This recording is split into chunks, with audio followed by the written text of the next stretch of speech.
어,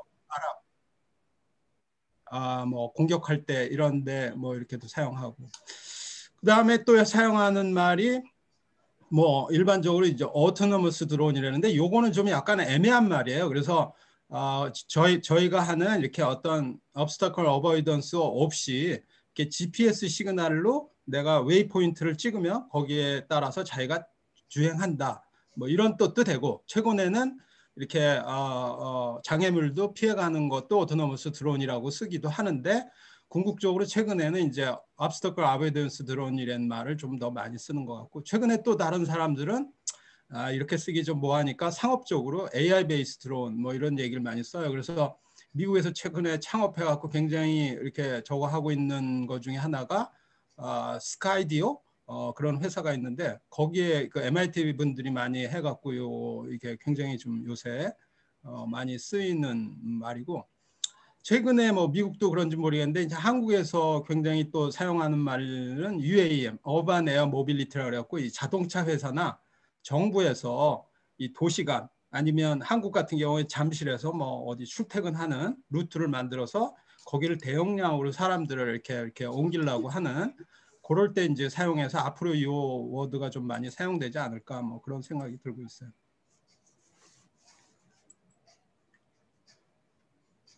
그래서 일반적으로 뭐 간단하게 얘기하면 이렇게 드론은 뭐 트리콥터도 있는데 트리콥터는 별로 사용 안 하고요. 일반적으로 쿼드, 헥사, 그다음에 잠깐 설명드린 픽스드 윙 로터, 그다음에 헬리콥터형으로 된 것도 많이 사용하고요. 이렇게 하이브리드 된 식으로도 사용하는데 여러 가지 클래시피케이션 하는 방법이 있어요. 저도 맨 처음에 이제 드론 할 때는 이게 이제 굉장히 헷갈렸는데 뭐 무게에 따라 하는 경우 있고 목적에 따라 하는 것도 있고 뭐 이런데 일반적으로 이제 컴퓨터 사이언스에서 하시는 분들은 이런 거에 별로 관심이 없고 이런 거를 어떻게 이제 뭐 이렇게 자율주행하되 장애물을 이렇게 통과하느냐 아니면 뭐 랜딩이나 뭐 이런 쪽인데 랜딩 같은 경우나 뭐 호버링 이런 거는 약간 좀 저기 항공학과 쪽 이슈가 아닌가 저는 개인적으로 그렇게 생각하고 이제 컴퓨터 쪽에서는 좀 그런 식으로 생각하고 있고요. 일반적으로 지금 드론이 제일 많이 사용하는데 이게 미국 기준인데 한국도 비슷해요. 그래서 이렇게 건물이나 리얼 에스테이트, 부동산 쪽 이런 쪽을 관리하거나 이렇게 하는데 건설 쪽 이런 거 많이 사용하고요. 최근에는 인더스트리얼이나 인스펙션, 저도 이제 과제를 요거 현대자동차하고 이런 걸 하나 하고 있는데 이게 그 무슨 공장의 대용량 공장의 지붕을 주기적으로 드론이 떠서 이렇게 인스펙션 한 다음에 결함이 있나 뭐 이런 걸 봐갖고 이렇게 관리하는 아니면 뭐 다리 뭐 이런 데서 사용하고요. 한국에서 또 많이 사용하고 미국은 뭐 당연하지만 이게 agricultural area에서 굉장히 많이 사용합니다. 그다음에 인슈런스 뭐 이런 식의 여러 가지 뭐 용도는 뭐 무지무지하게 많이 있어요. 그런데 이제 제가 아까 말씀드린 것처럼 우리는 이제 기본적으로 시작을 이렇게 쿼드콥터 요걸로 시작을 하도록 하면 일반적으로 이제 4개가 있고요. 여기에 이제 배터리 그다음에 안에 CPU 그다음에 이제 컴퓨팅 파워가 될 수 있고 요게에서 이제 뜨게 되고 요거를 제어를 RC 라디오 컨트롤 일반적으로 옛날에 RC 카 이래 갖고 그 사람들 이렇게 조정하듯이 2개가 있는데 기본적으로 여기에 이제 조이스틱이 2개가 있어요. 아시는 분들은 뭐 아시겠지만 이제 혹시 여러분 이쪽 왼쪽 하나하고 오른쪽이 하나 있습니다. 그래서 왼쪽은 트로틀이라고 해서 이제 우리가 운전을 한다고 치면은 2가지를 하죠. 하나는 엑셀러레이터 받는 거하고 또 하나는 휠을 조종하잖아요. 그래서 이게 트로틀이 일종의 엑셀러레이터에 해당되는 거고 오른쪽이 이제 운전대에 해당되는 거예요. 그래서 자동차는 좌우만 있지 않습니까? 근데 여기는 요 피치 롤이라고 해서 3차원으로 움직이는 거를 조정하는 그런 건데 실질적으로 요게 자격증도 있어야 되고 이게 요새 규정이 굉장히 까다로워서 이제 저희는 맨 처음에 이걸 시작할 때 이거를 어떻게 자동할 수 없나 이런 식의 생각을 처음 했었어요. 여튼 그래서 이제 이걸 보면 이게 4개가 있다 그러면 이게 한 방향으로 다 돌게 되면 이게 텀블되니까 이쪽 2개는 시계 방향, 이런 쪽은 시계 반대 방향으로 이렇게 배치를 해서 항상 돌고 있고 테이크업 할 때는 이게 이제 강도를 세게 하면은 샥 올라가는 거고 만약에 강도를 낮추면은 랜딩을 하는 그런 기본 오퍼레이션을 좀 알고 계시는 게 좋습니다. 그다음에 이제 왼쪽으로 포워드로 가냐 백워드로 이제 가냐는 만약에 이제 이게 여기를 세게 하게 되면 이게 기울어지지 않습니까? 그리고 힘을 받아서 이제 이쪽으로 오고 이쪽이 세게 되면 여기가 올라가고 여기가 내려가니까 백워드 모션 하는 그런 식으로 기본 컨트롤은 이렇습니다. 이제 여기에 뭐 굉장히 뭐 복잡하게 애크로바틱한 그런 쪽으로도 갈 수 있고. 요거는 이제 제가 유튜브에서 기본 클래스를 이게 이제 하는 한번 들어보세요.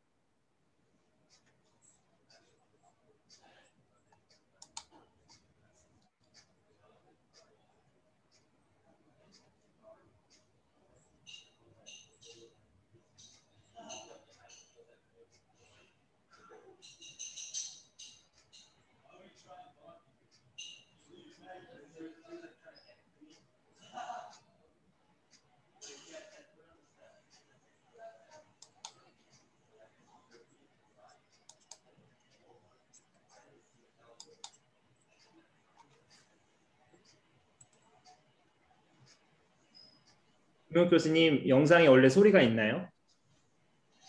예? 영상에 소리가 있나요? 원래? 안 들려요? 영상 소리는 안 들립니다. 죄송합니다. 난 이게 들리는 줄 알았는데. 우리 쉐어 사운드 옵션이 있을 거예요, 아마 쉐어에.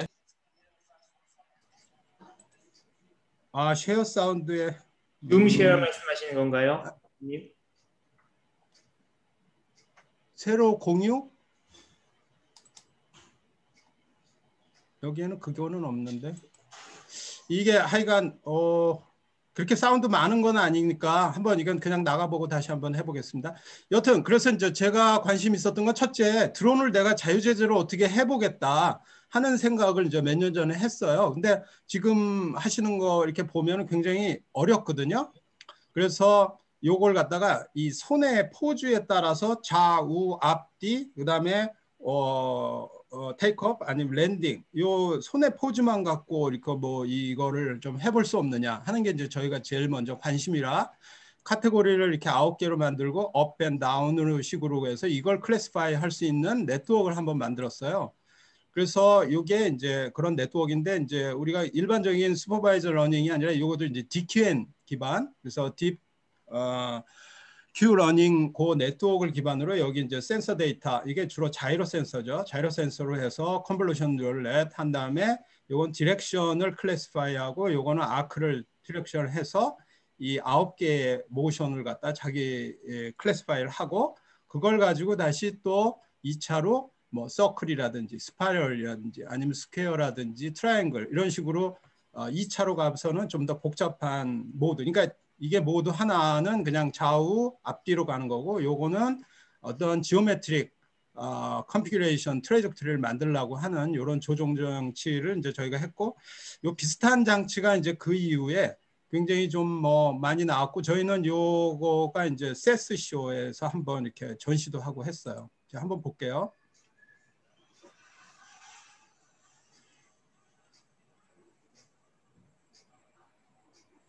이 소리가 지금 안 들리는 것 같은데 여튼 좌우 앞뒤 왼쪽 뒤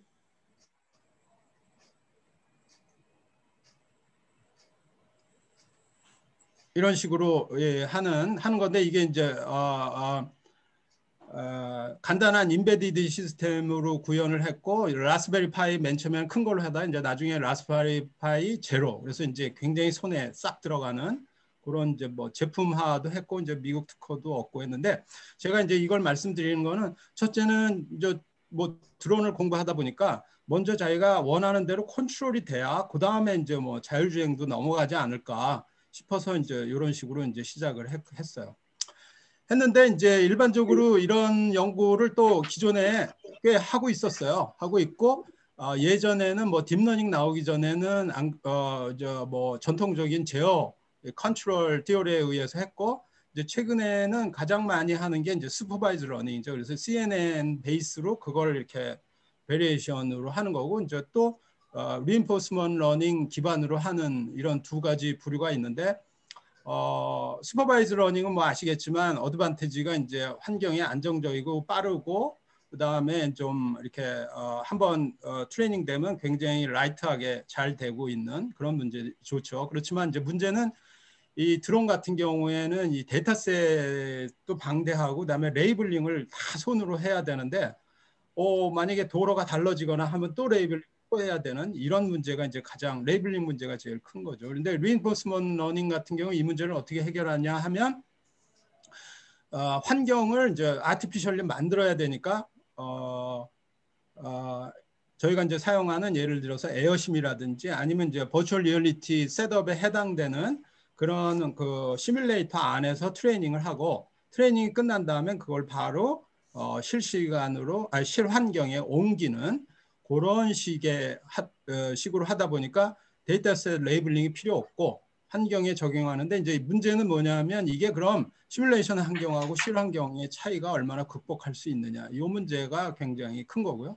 그 다음에 이제 뭐 이쪽 강화학습 해보신 분은 알겠지만 이제 여기에 리워드 펑션을 어떻게 디자인하느냐가 굉장히 좀 중요한 문제고 또 하나 중요한 문제는 일반적으로 DQN이 그 디스크릿 자로 가되 여러 번에 걸쳐서 간다 하는 건데 이제 이걸 컨티뉴어스로 바꾸는 문제 이런 문제들이 있지만 이런 문제를 풀면 트레이닝은 컴퓨터로 하고 실환경에서 바로 갈 수 있는 뭐 그런 식으로 하는 거죠.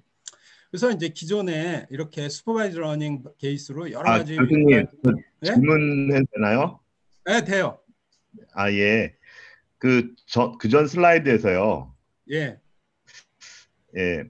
그 리인포스먼트 러닝이 제가 요즘에 요 리인포스먼트 러닝으로 이제 다른 거를 하고 있는데 제가 알고 있는 방법이랑은 조금 차이가 있어가지고 이게 에어리어가 틀려서 그러는 건지 아니면은 제가 잘못 이해하고 있는지 모르겠는데 리인포스먼트 러닝으로 뭘 하세요? 어떤 대상?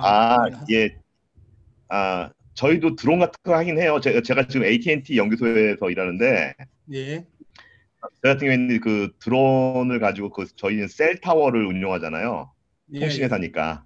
예. 그 셀 타워의 그 문제점 같은 거를 이제 드론으로 발견해가지고 뭐 그런 거 하는 건데 그게 이제 제가 사용하는 리인포스먼트 러닝은 그 드론이 이제 그 셀 타워 그 위 수직 뭐 이렇게 아니면 삥삥 돌면서 이제 그거를 하는데 이제 그 셀 타워의 높이라든가 뭐 둘레라든가 이게 다 틀려요.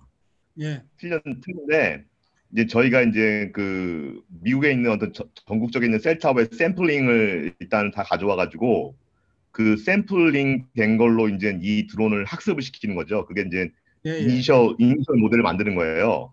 이제 일종의 슈퍼바이즈 러닝인데 이제 저기 뭐 리인포스먼트 러닝 하더라도 저기 초기 모델은 필요하니까.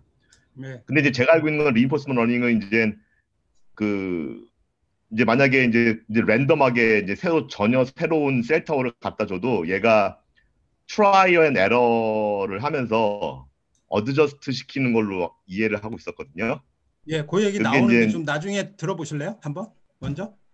예. 그런 얘기도 나와요. 그래서 이제 여기서 제가 이제 인트로덕션으로 하려고 하는 경우는 이제 데이터를 어떻게 얻느냐고 해서 그러니까 어떤 형태든 슈퍼바이저든 리인포스먼트 러닝이든 데이터는 있어야 되고 그거가 어떤 식으로 가느냐 하는 건데 이제 저는 이 현재 상태에서 하는 거는 아주 제너럴한 상태예요. 그러니까 조금 아까 뭐 셀타워를 하든 내가 아까 얘기한 잠깐 말씀드린 뭐 공장을 하든 하면 그 데이터로 해야 돼요. 그런데 이제 우리는 실험실에서 예를 들어서 드론을 띄워서 이렇게 움직이려고 할 때 그 환경하고 비슷한 거를 갖다가 그래픽으로 먼저 그려서 거기서 트레이닝을 하고 그 트레이닝 한 거를 가지고 그 웨이트를 네트워크 웨이트를 갖다가 옮겨서 일단 한다. 그런 정도로 얘기하고 조금 아까 말씀드린 건 제가 다 이해는 하는 것 같아요. 그래서 한번 얘기 들어보신 다음에 나중에 한번 더 얘기를 들어보겠습니다. 여튼 이제 약간 좀 오래된 연구긴 하지만 이렇게 도로 주행을 하려고 그러면 자전거에 카메라를 앞에 달고 여기에 있는 카메라로 모든 데이터를 컬렉트하는 거죠. 그래갖고 쭉 가면서 뭐 이렇게 스티어링하고 벨로시티를 만든 다음에 그 데이터를 다 모아서 트레이닝한 다음에 실질적으로 드론을 내는 거고 요건 이제 되게 유명한 건데 엔비디아하고 뭐 여러 군데서 했대요. 했는 건데 이제 이 그 숲속길을 나무를 피해서 가는 거를 하는 거를 갖다가 이 데이터를 실질적으로 핸드헬드 카메라를 들고 쫙 수집을 해서 야 너는 이쪽으로 왼쪽으로 가라 오른쪽으로 가라를 레이블링을 하면 그게 이제 그라운드 트루스가 되고 그 그라운드 트루스에 의해서 숲속을 내비게이션 하는 이런 이제 조금 오래된 방법이지만 여튼 이런 식으로 했고요. 그런데 이제 문제는 뭐냐면 그런 거 같은 경우에 아까 얘기한 것처럼 이제 레벨링을 자기가 해야 되니까 우리가 그러지 말고 환경을 비슷한 걸 만들어 놓고 거기서 트레이닝을 자기가 원하는 대로 다 하고 한번 가보자. 또 옛날에는 이제 이게 첫 번째 이 드론 시뮬레이터가 굉장히 오래된 게 가제보라고 조금 오래됐지만 요새 많이 좋아졌어요. 근데 이제 이거는 기본적인 드로잉 패키지만 나와서 이렇게 메이즈 같은 거 이런 정도만 할 수 있는 그래픽 툴이었고 최근에 이제 에어심이라고 해서 이제 마이크로소프트에서 나온 거는 얘네는 아예 그 그래픽 엔진을 언리얼 엔진이라고 뭐 아시겠지만 굉장히 이제 퍼포먼스 좋은 그래픽 엔진을 사용해서 이 안에 여러 가지 질자, 실 환경을 이렇게 마음대로 만들 수도 있고 요거는 아웃소싱을 줘서 제3자들이 좋은 데를 많이 이렇게 그려서 이렇게 패키지로 하면 그걸 갖다 뭐 10불이면 주면 이렇게 살 수가 있거든요.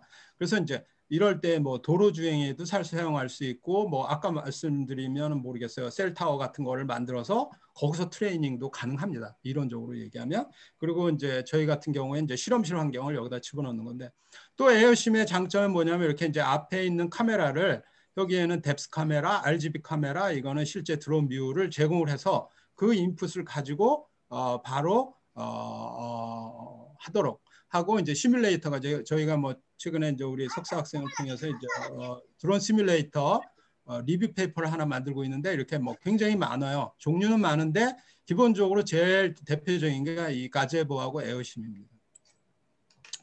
그래서 간단하게 만 reinforcement learning의 ABC 중에 하나가 101이죠. DQM 제일 좀 오래됐고 그다음에 오래됐지만 강력하고 그다음에 그 딥마인드의 알파고의 엔진 그 전체적인 엔진에 이제 사용됐던 건데 이거는 기본적으로 디스크리트예요. 그러니까 아웃풋이 디스크리트라는 거죠. 만약에 내가 에이전트가 있고 엔바이러먼트 있으면 너는 왼쪽 가느냐 오른쪽 가느냐 왼쪽으로 갔을 때 한 단계, 두 단계, 세 단계 이렇게 디스크리트지만 기본적으로 뭐 할 일은 다 하고 리플레이 버퍼라 그래갖고 이제 그 히스토리를 가지고 그 중에서 제일 옵티마이즈 된 거를 통해 갖고 계속 이렇게 트레이닝을 통해서 자기가 훈련을 하는 그리고 스테이트는 스테이트, 액션, 리워드 그러니까 리워드가 많이 축적되는 식으로 이렇게 하는 방법입니다.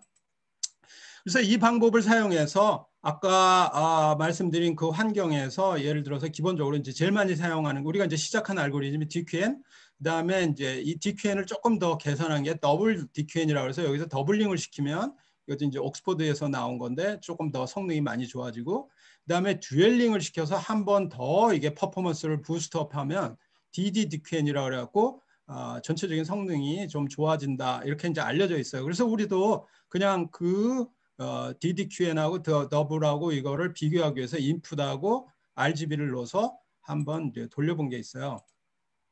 그래서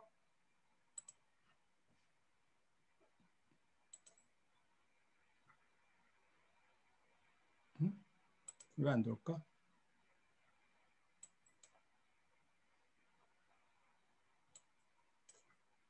그래서 이제 저희가 만든 거는 일종의 이제 블락 월드라 그래갖고 뭐 업스타클을 좀 어렵게 만들어야 되잖아요. 그래서 양쪽에 벽은 있고 여러 가지 이렇게 블럭을 만들고 그 다음에 아치도 만들고 해서 얘네들이 얼마나 이렇게 죄송한데 이게 너무 빨리 갔는데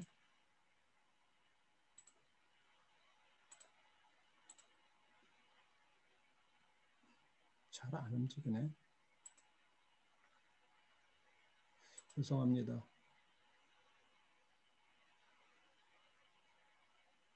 여튼 요거는 조금 나중에 보여드릴게요.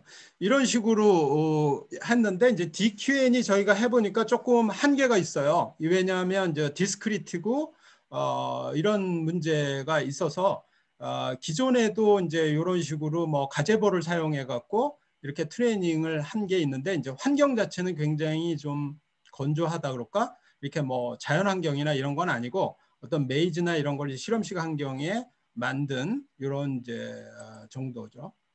그래서 요거를 좀 더 개선해서 그다음에 이제 가장 중요한 거는 이제 아까 잠깐 말씀드린 거에 의하면 여기에 보면 이렇게 인풋이 뎁스 카메라가 있다는 가정이거든요. 요거 같은 경우에는 그 아이어심 같은 경우 이 뎁스 카메라라는 게 뭡니까? 뭐 간단하게 말씀드리면 키넥트고 아니면 자기가 만든다고 하면 스테레오 카메라를 장착을 해야 되잖아요. 근데 드론 자체가 굉장히 이 스테레오 카메라 들어가고 그 프로세싱하면 무거워져 갖고 좀 문제가 많더라고요. 그래서 이제 저희가 생각한 거는 그러지 말고 그 RGB만 사용해서도 뎁스를 어느 정도 이렇게 할 수 있다는 최근에 연구들이 많이 나와 있기 때문에 그 다음에 이제 모든 드론은 앞에 RGB 카메라 하나만 정확하게 장착이 돼 있거든요. 그래서 이제 그것만 보고도 갈 수 있는 그런 식의 자율주행으로 가야 되지 않을까. 뭐 그런 게 이제 저희가 연구 방향이었고 그런 쪽으로 했습니다. 그래서 뭐 아까 얘기하고 조금 비슷한 건데 여기에는 컨티뉴어스 액션이 필요하고 리워드 펑션을 해야 되고 그다음에 이제 가상환경.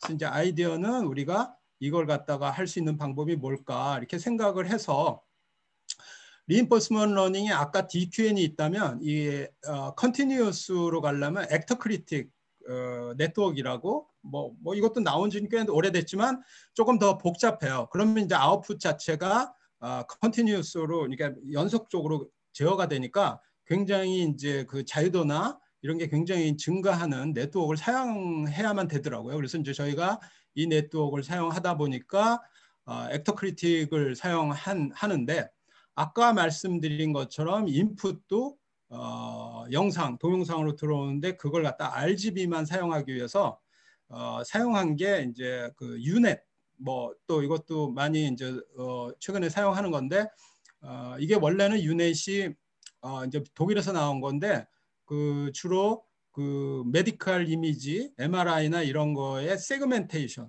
그러니까 뭐 물체하고 아닌 거하고 세그멘테이션 네트워크에 지금도 이제 제일 많이 사용하는 건데 그 비전의 고전적인 이론에 의하면 그 세그멘테이션, 피겨 그라운드 세그멘테이션이라는 게 일종의 뎁스를 만드는 기본 중에 기본이거든요. 그래서 이제 저희가 아이디어를 그거를 착안해서 유넷을 사용하되 유넷을 그냥 슈퍼바이즈 러닝으로 사용하지 말고 이렇게 리인포스먼트 러닝 액터 크리틱 네트워크에 집어넣으면 트레이닝 자체를 그 리인포스먼트 러닝의 그 리워드 베이스로 하고 다만 이게 트레이닝이 되고 난 다음에는 그 크리틱 네트워크가 없어지고 이제 또 나중에 보시면 알겠지만 이게 크리틱 네트워크가 없어지고 유넷만 살아서 결론적으로 그냥 CNN 아니면 오토 인코더처럼 이렇게 스트레이트 포워드 네트워크가 될 수 있거든요. 그래서 트레이닝 중에는 이렇게 크리틱 뭐 여기 이제 엔바이런먼트 들어온 다음에 옵틱 플로우 계산은 뭐 우리가 뭐 전통적으로 사는 루카스 가나데 그 컴퓨터 비전 네트워크를 사용하고 그래서 나온 걸 갖다 일렬로 만드는 다음에 다시 피드백이 들어가고 요게 리워드 들어가면 이게 이제 화면에서 내가 만약에 입력이 이렇게 됐다 그러면 드론이 왼쪽으로 가야 되느냐 오른쪽으로 가야 되느냐의 결정이 여기서는 이제 우리가 그라운드 트루스를 줘야죠. 이쪽으로 가야 된다고 생각하면 여기에 리워드를 많이 주는 식으로 트레이닝을 수만 번 하게 돼요. 그러면 이렇게 일렬리 되고 우리는 왼쪽 가야 된다 오른쪽 가야 된다 아니면 상으로 가야 된다 하야 된다에 대한 그림을 이렇게 녹색으로 표시한 거고 그에 따라서 그러니까 한마디로 하면 이제 인풋이 들어온 거를 뎁스까지 안 가고 그거를 통해서 그냥 아웃풋을 바로 가되 아웃풋이 그 액터의 방향 좌우 상하로 어떻게 갈 수 있느냐의 전체 네트워크를 한꺼번에 설계를 해버린 거죠. 그래서 이제 액터 네트워크만 사용해서 완디벡터를 사용해서 바로 이제 드론을 컨트롤하는 그런 식으로 설계를 했어요. 그래서 다시 보시면 이게 이제 실험실에 좀 긴 실험실이에요. 그래서 이렇게 칸막이가 있고 여기에 좀 맨 처음에 칸막이만 하면 너무 쉬워서 이렇게 후프를 달았는데 이게 후프가 생각보다 이렇게 크지가 않은 거예요. 작은 거예요. 겨우 드론이 통과할 수 있는 건데 처음에는 이제 하나만 했다 나중에 이제 후프도 2개도 놓고 해서 여기서 이제 시작하면 이걸 통과하고 후프도 돌아가는 거죠. 그래서 이게 리얼 인바이러먼트고 이 리얼 인바이러먼트에 가장 그래도 비슷하게 이렇게 가상현실 에어심 내에 이걸 이제 설계를 하는 거죠. 그래서 여기에 있고 색깔도 다르게 하고 후프를 넣어서 이렇게 돼서 마지막까지 가는, 여기서 시작을 해서 이렇게 가는 거를 트레이닝을 이 안에서 수천 수만 번을 한 다음에 바로 그 네트워크를 여기다 올린 다음에 이제 얘를 주행시키는 그런 과정을 우리가 한번 거쳐서 굉장히 잘 됐어요. 그래서 한번 봅시다.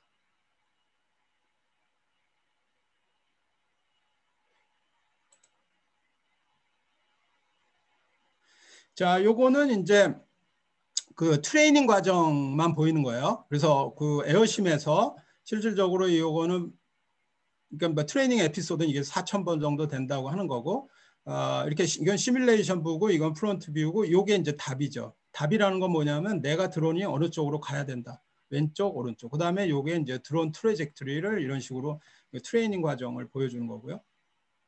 여기는 이제 리얼 엔바이러먼트인데 이건 실질적으로 이제 드론이 떱니다. 이 소리가 안 들린다고 하는데 그건 잘 모르겠고, 여튼 들리는데요. 조금 들려요? 들리는데 조금 작은 것 같아요. 그래서 컴퓨터 볼륨을 좀 올려보시면 어떨까요? 네, 제 생각엔 그걸 올리면 좀, 네, 잘 들립니다.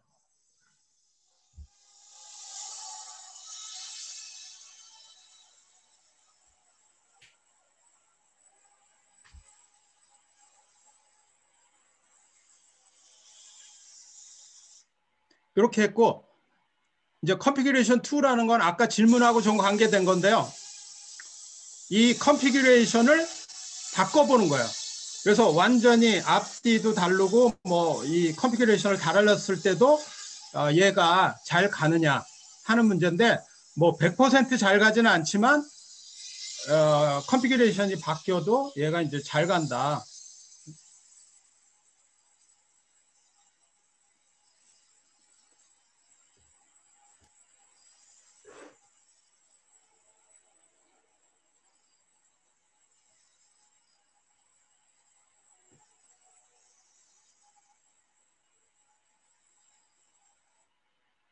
여기 보면 저희가 뭐 이 실험할 때 굉장히 감명적이었던 거는 이 후프 같은 경우에 거의 뭐 슈퍼바이저 러닝처럼 자기가 제일 들어가기 좋은데 딱 정조준한 다음에 벼랑간에 샥 하는 그런 거를 그냥 뭐 자기가 그냥 하더라고요. 여튼 하여간 그래서 이제 나온 결과가 이제 뭐냐면, 이제 여기 같은 경우는 이제 4겹인데 하나, 둘, 셋, 네가 원래 컨피규레이션, 그 얘기는 뭐냐면 이제 훈련할 때 이런 식으로만 했던 거죠. 그래서 했다 그러면 보통 이거는 뭐 트라이얼 20번 정도 돌리면 19번 정도는 뭐 억셉 이게 제대로 가는 거고, 이거는 1, 2, 3, 4를 바꿔보고, 여기 같은 경우는 완전히 1, 2, 3, 4를 거꾸로 해보고 4, 3, 2, 1 했을 때 컨피규레이션을 좀 바꿔도 뭐 19, 17, 15, 11, 20 같은 거, 여기 컨피규레이션 4 같은 경우에 굉장히 좀 어려워하는, 그리고 요걸 보면은 이제 그 고도도 좌우도 맞추지만 이 높이도 자기가 이제 따라가는 그런 거를 뭐 이제 마음대로 한다 해서 이제 저희가 뭐 요 좋은 실험 결과를 나왔고, 죄송합니다. 그래서 요거를 뭐 저희가 뭐 좋은 저널에 내서 하여간 이게 됐는데, 이제 제가 이제 오늘 하고 싶은 게 이게 두 번째 얘기고, 세 번째 얘기는 그러면 여태까지 이걸 뭐하러 썼냐 했을 때, 이제 저희가 요 네트워크가 나와서 좀 고무되었을 때 요 대회가 이제 소개가 됐어요. 그래서 닙스 뭐 뉴립스라고도 하는데, 거기에 게임 오브 드론이라는 챌린지가 있다.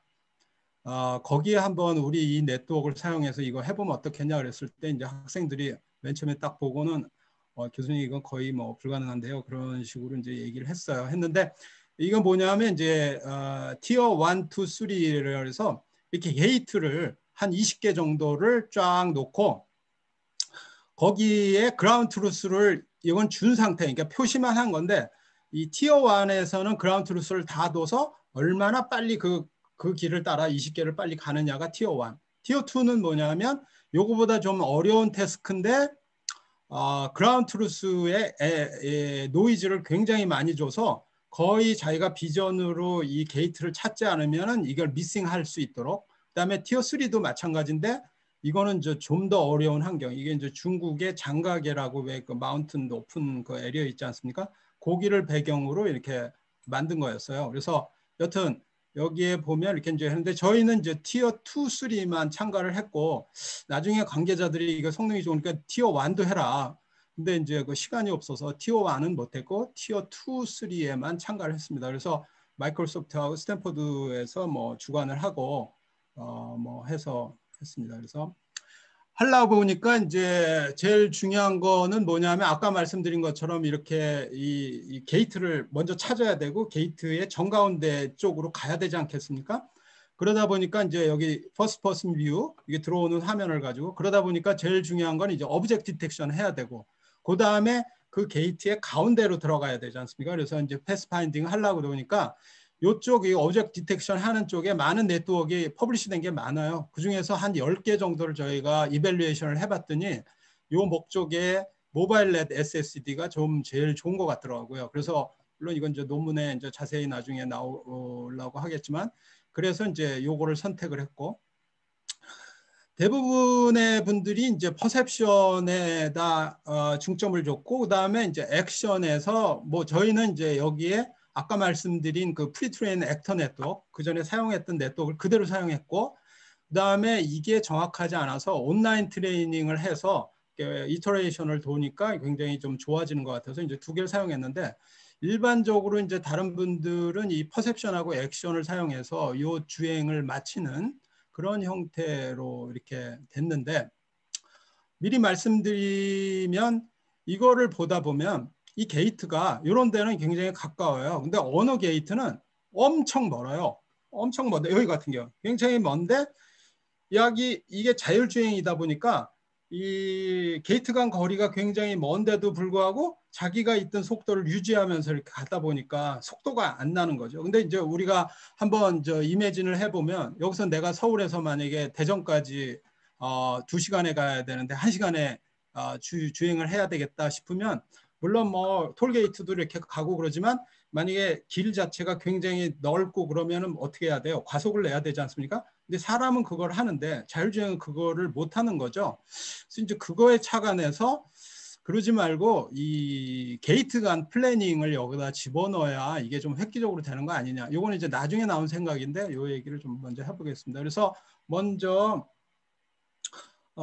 이런 오브젝트 디텍션을 해서 인풋이 들어오면 아웃풋이 들어오고 여기에 게이트냐 트리냐 요거는 뭐 그 알렉스넷 혹은 그 이후의 네트워크에 의해서 이게 굉장히 많이 돼 있고요. 그래서 게이트 확률이 99다. 그러면 이 근처로 가야 되는 거예요. 그래서 이제 요거에 대한 이밸류에이션을 많이 했고 한 다음에 요거를 갖다가 내가 어디로 가야 되는데 아까 나왔던 그 게이트 디텍션을 한 다음에 이 방향을 정하는 요 풀링 작용을 하고 이거 벡터라이제이션을 해서 액터로 가고 요걸 갖다가 이제 좌표를 변환해야 되죠. 그래서 이제 우리는 이거는 액터 기본적으로는 그 애널로그 값이지만 요거를 롤 피치 요 혹은 이걸 갖다 쿼터니언이라는 말을 써요. 그래서 이 드론에서는 3차원 요 피치로를 이렇게 움직이는 그 좌표가 있는데 쿼터니언 좌표로 바꾼 다음에 거기에다 이제 속도를 놓는 그런 형태로 되어 있습니다. 두 번째 우리가 또 좀 했던 거는 이제 온라인 트레이닝을 통해서 이게 이제 레이싱을 하다 보면 이렇게 하다 보면 다 이게 제대로 안 가고 여기 이런 데 부딪히거나 이렇게 미스하는 경우가 많더라고요. 그래서 요걸 갖다가 그 몇 번의 트레이닝에 의해서 이 정가운데로 들어갈 수 있도록 이 로스 펑션을 만들고 그에 대한 코스트를 계산해서 제일 미니마이제이션 하는 방향식으로 이제 들어갔습니다. 그래서 요거를 갖다 아까 말씀드린 커터니언으로 바꿔서 이제 요올 피치롤로 바꾸고 그 다음에 아까 말씀드린 그 플래닝 그러니까 게이트 간의 플래닝을 좀 해서 어디 빨리 갈 때는 빨리 가고 슬로우 갈 때는 슬로우 가고 그 다음에 패스를 좀 옵티마이제이션 해야만 되지 않느냐. 진짜 아무리 찾아봐도 뭐 이걸 풀 수 있는 방법이 없어요. 그래서 생각해 놓은 게 그러면 우리 이거 지네틱 알고리즘으로 한번 해보자. 그래서 이제 했던 게 velocity, accelerator, distance 3개의 파라미터. 사실은 이거보다 더 많아요. 한 6개 정도를 각 게이트마다 변수를 주고 20개의 게이트면 20개를 돌리는 거예요. 그래서 프로세스 1에서 20개, 저희가 이제 만약에 게이트가 20개면 프로세스를 20개를 돌리고 각 프로세스마다 에어심을 돌리는 거죠. 이게 좀 무식한 건데 하여간 저희가 그래도 그때 그때 저희가 좀 사놓은 GPU가 뭐 16개짜리가 있어갖고 하여간 이 한 프로세스당 하나의 에어심을 돌려서 뭐 22개를 연달아서 이렇게 돌리는 식으로 해서 옵티마이저를 하는데 옵티마이저가 한 5시간 하다가 서요. 왜냐하면 이제 자기가 찾을 수 있는 한계가 있으니까. 근데 트레시홀드가 이제 굉장히 별로 효과가 안 좋으면 이제 사람이 인터벤션을 해서 아까 들어간 이 velocity, accelerated distance를 일종의 감으로 약간 인터벤션을 하는. 그래서 이제 이것도 나중에 찾아보니까 뭐라 그러지? human interven optimization method 아니면 지네틱 알고리즘에도 이런 방법들이 이렇게 소개된 게 있더라고요. 근데 이제 구체적인 건 안 되는데 우리는 이제 요거를 우리가 좀 깨달아서 요 문제로 했는데 여튼 티어 2에서는 이 게이트가 25개, 티어 3는 30개 이런 식으로 해서 했더니 이렇게 보면 이제 여기서 시작할 때 어라이벌 타임이 180초다. 그러면 이제 이게 한 번 꺾일 때마다 이제 사람이 인터벤션이 들어간 거예요. 그래갖고 처음에 180초에다가 이제 60초로 줄어들었으니까 뭐 어마어마한 거죠. 그래서 요게 기간이 한 달 10일 정도 줬었는데 요거 돌리는데 한 일주일 걸렸어요. 그래서 마지막 주에 이게 들어갔고 배란간에 우리가 180초에서 60초로 되니까 주최위원회에서 이거 뭐 이상한 거 아니냐, 뭐 좀 왜 이렇게 많이 줄었냐. 그래서 이제 이걸 밝히느냐고 그 본회의에서 이렇게 발표도 많이 하고 질문도 많이 받았는데 여튼 비전 및 액션 플러스 패스 플래닝을 일종의 휴먼 인터벤션이 된 상태 내에서 옵티마이제이션 하는 방법으로 토탈 레이스를 좀 획기적으로 이것도 160에서 뭐 80 이하, 70으로 됐으니까 굉장히 많이 줄어든 거죠. 이렇게 됐고 그 다음에 이제 온라인 트레이닝을 보면 아까 레이싱을 갖다가 자기가 계속 온라인 트레이닝을 쭉 간다고 그러지 않습니까? 첫 번째 회 때는 이게 그 게이트를 벗어나요. 벗어나다가 온라인 트레이닝 코스트 펑션을 만들어서 쭉쭉 가다 보면 대충 이제 정 가운데 정도 했을 때 그때 이제 그 파라메터를 갖고 패스를 하고요. 그다음에 이제 트레이덕처리 체인지 애프터 러닝 지네틱 알고리즘이라고 그러면 이제 처음에 이 빨간 점이 제너레이션 887이니까 이제 초기 단계죠. 랩 타임이 29.6인데 이때 됐으면 이렇게 굉장히 좀 언옵티마이즈돼. 여기서 굴곡도 있고. 그다음에 이제 제너레이션이 8,900. 뭐 한 10,000번 정도 되면 제대로 되더라고요. 그래서 그렇게 되면 이 파란색으로 돼서 이게 굉장히 이 직선에 가까운 식으로 돼서 이제 패스도 좋아지고 그다음에 당연히 속도도 좋아지고 해서 이제 전체적인 퍼포먼스가 올라간 이런 상태로 했고요. 시스템 뭐 스펙하고 소프트웨어 라이브러리는 저희가 뭐 클러스터로 있어서 그다음에 이제 16 GPU 타이탄 옛날 거지만 하여간 이거 가지고 있고 우분투, 텐서플로, 오픈CV, 쉐어드메리 뭐 사용되는 뭐 소프트웨어는 엄청 많아요. 그래서 요거를 사용해서 이제 했고요. 요게 이제 티어 2하고 아까 말씀드린 것 지금 티어 3에 우리가 갔는데 요게 2633이고 8644니까 여기서는 이제 페일이 많고요. 미스가 많고 요거 같은 경우에 거의 미스 없이 22개면 22개, 23개를 제대로 통과. 이거는 이제 티어 2이기 때문에 그라운드 있는 상태 내에서 주로 타겟이 게이트가 있는 상태를 통과하는 레이스입니다. 그러니까 결국은 드론 레이싱이죠. 레이싱 게임 오브 드론. 그래서 뭐 이런 데 통과하고 요거는 소리는 없습니다. 왜냐하면 이제 시뮬레이션이라.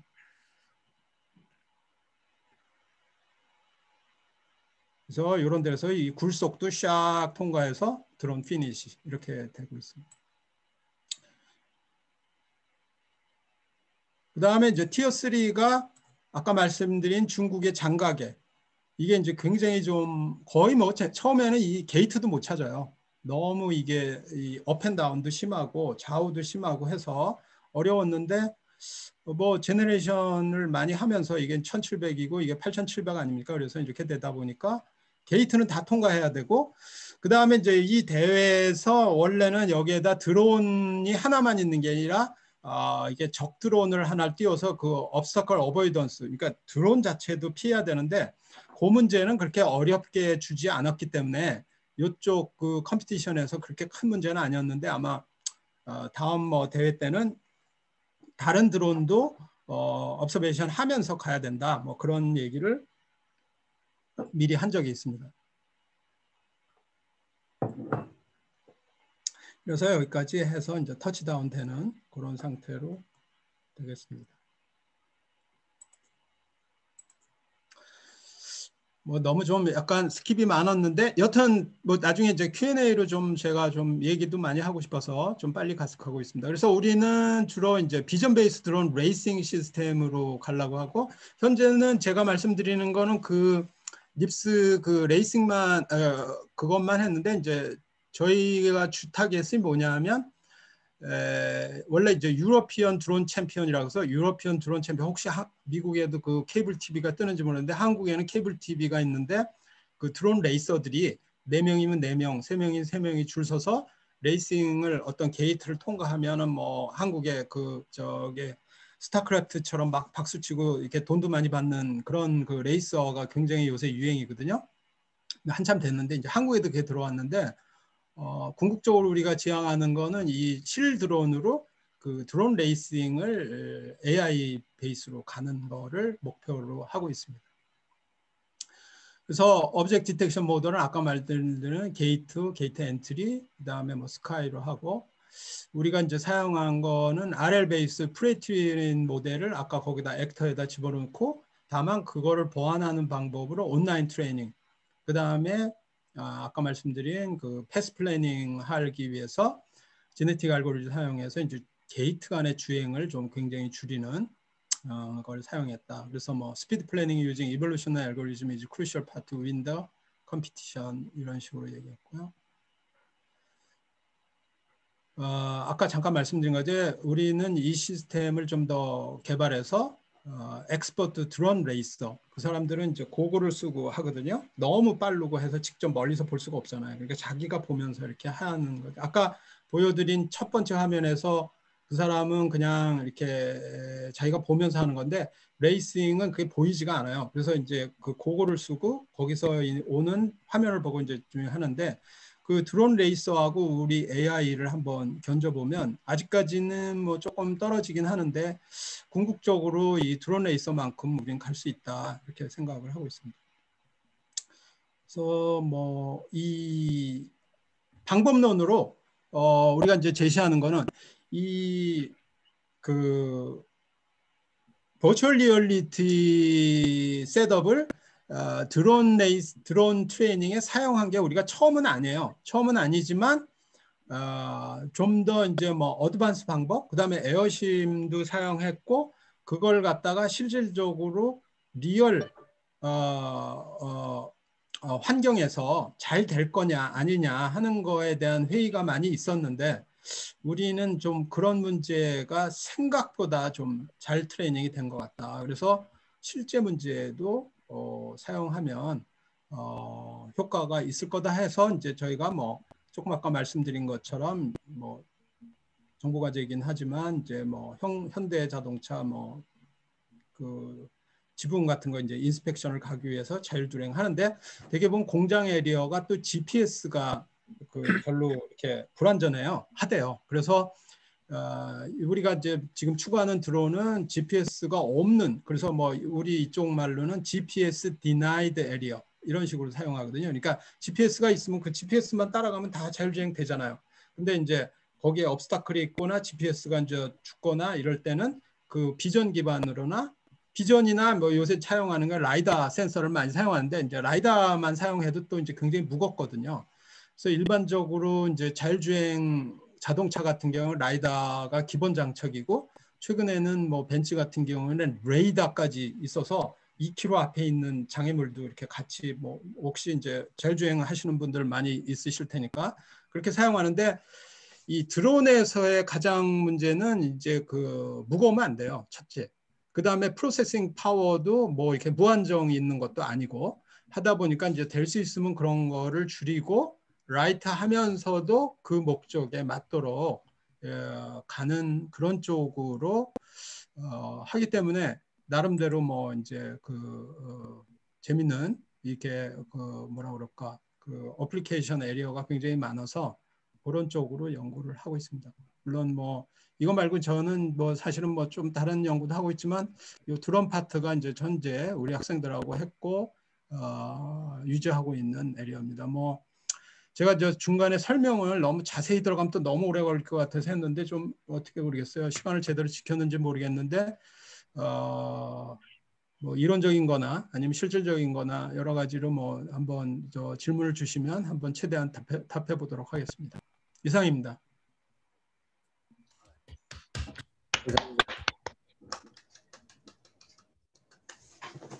예, 감사드립니다. 네, 질문 있으시면은 언뮤트 하시고 질문해 주시면 됩니다.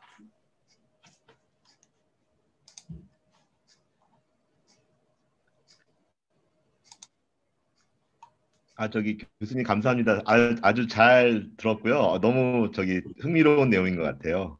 그래서 그도 축하드립니다. 저기 그 대회 나가서 또 또 수상하신 것 같은데. 예. 뭐 오래된 건데 하여간 그래도. 예, 근데 이제 제 질문은 그러니까 저희가 실제로 그 드론 가지고 그 트라이를 한번 해본 거거든요. 그 셀타워에 해본 건데, 그러니까 저희도 그 에어심인지 그 시뮬레이터를 가지고 그 프리트레인을 시도를 많이 했었어요. 그리고 사실 이제 우리 같은 경우에는 먼 거리 이렇게 아니 근데 드론 어떤 인스펙션을 하는지 그런 거를 먼저 얘기 좀 해주세요. 어디 그 비전 거기에 뭐를 관찰하는 거예요?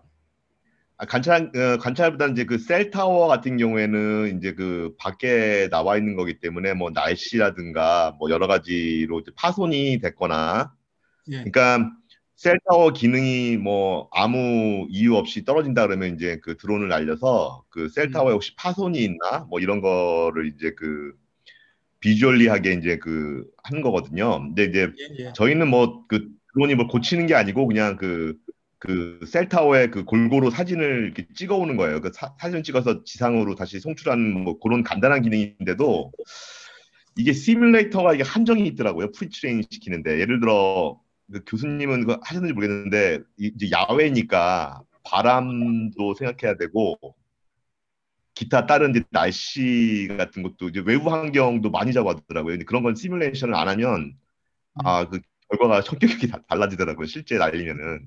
지금 보니까 그게 이제 셀타워는 이제 뭐 당연히 이제 통신회사니까 그러니까 그 전에 많이 연구했던 것 중에 이제 전력선을 뭐 문제가 됐거나 하는 거. 그다음에 그래서 제가 보기에 이제 먼저 그 답 드리기 전에 이 인더스트리얼 인스펙션 에리어에 대한 수요가 엄청나더라고요. 최근에 보니까. 예. 그래서 저도 그 과제를 아까 한다고 잠깐 말씀드렸잖아요. 그래서 이제 공장에 좀 쉬운 거예요. 어떻게 보면 지금 셀타워보다는 쉬운 거예요. 그래서 위에 있는 거를 갖다 하이 레졸루션 카메라로 이걸 잘 찍어서 거기에 뭐 나사나 아니면 뭐가 문제가 있으면 그걸 주기적으로 리포트 해주면 그 사람들이 나중에 바꾼다든 하는데 그게 만약에 주기적으로 관리가 안 되면 물이 새거나 하면은 돈도 엄청 많이 들고 이제 그 작업을 충주해야 되니까 굉장히 그 데미지가 많다고 하더라고요. 그래서 이제 요게 이제 2년 과제로 이제 최근에 시작을 해서 저 역할은 그 사진을 찍는 거고 또 한 교수님은 그 드론 그 이미지를 가지고 이제 그 폴트 디텍션을 하는 뭐 저도 그걸 하고 있지만 그런 건데 여튼 그 대상에 관한 현재 셀타워 같은 셀타워라는 게 이제 미국식 말인데 여기 한국으로 치면 뭐 아파트나 건물 위에 있는 그 송신기 이렇게 그 전화기 이렇게 붙어 있는 그 타워를 얘기하시는 거죠? 예, 그런 것도 있고 아니면 무슨 그냥 그 한국으로 얘기하면 무슨 전봇대처럼 생긴 것도 있고 되게 모양이 다양해요. 그래서 아니 근데 거기서 그러니까 어떤 디텍션을 하는 거예요? 어떤 뭘 이상이냐 아니냐에 대한 거가 그 기준이 있습니까? 그러니까 저기 이제 보통 이제 저희가 이제 히스토리를 갖고 있는 게 좀 뭐 우리가 쭉 보니까 이제 그 현장의 그 오퍼레이터들이 보니까 대부분 뭐 예를 들어 허리케인 지나가면은 어느 부분이 파손이 더 많이 된다더라. 그래서 이제 그 스팟을 이제 잘 찾아가지고 이제 사진 찍어오는 건데 이제 일종의 지상에서부터 이제 그 스팟까지 최단거리로 가서 사진을 여러 방향에서 찍고 오는 건데 그러니까 저희가 사용하는 상업용 드론은 좀 커요. 그래서 배터리 문제는 없는데 되게 큰데도 불구하고 그 문제가 뭐냐면은 이게 시뮬레이터로 그 시뮬레이션해서 프리트레인 하는 게 되게 한계가 많다고 많이 느껴졌어요. 왜냐면은 막상 띄우면은 그 아까도 말씀드렸지 이제 예를 들어 되게 고도가 높으면은 바람 영향도 되게 많이 받고. 그러니까 그 문제는 바람 영향은 약간 이제 아까 얘기한 에어다이나믹 문제니까 그건 나중에 해결해야 되고, 제가 이제 언뜻 드는 아이디어는 이런 것 같아요. 첫째는 이제 그 드론으로 찍고 뭐 사진을 찍는 것도 중요한데, 약간 그 셀 타워를 카테고라이제이션을 먼저 하시는 게 좋지 않을까 생각돼요. 그 얘기는 뭐냐면 예. 모든 셀 타워가 다 다른 건 아니고 그 나름대로 비슷한 게 있을 거 아니에요. 형태나 이런 게. 아니면 예, 그거보다 더 세세하게 하고 싶으면 각 셀 타워를 사진을 미리 찍어 놓아서 어떤 데이터베이스에 이렇게 다 집어넣어놨으면 관리가 다 될 거 아니에요. 그죠? 미리. 네. 그러면 기존에 이 셀 타워는 어떤 형태가 있다라는 게 일단 나오면, 내가 만약에 드론을 띄워서 거기를 갔다 그러면 내가 익스펙트 하는 게 있잖아요.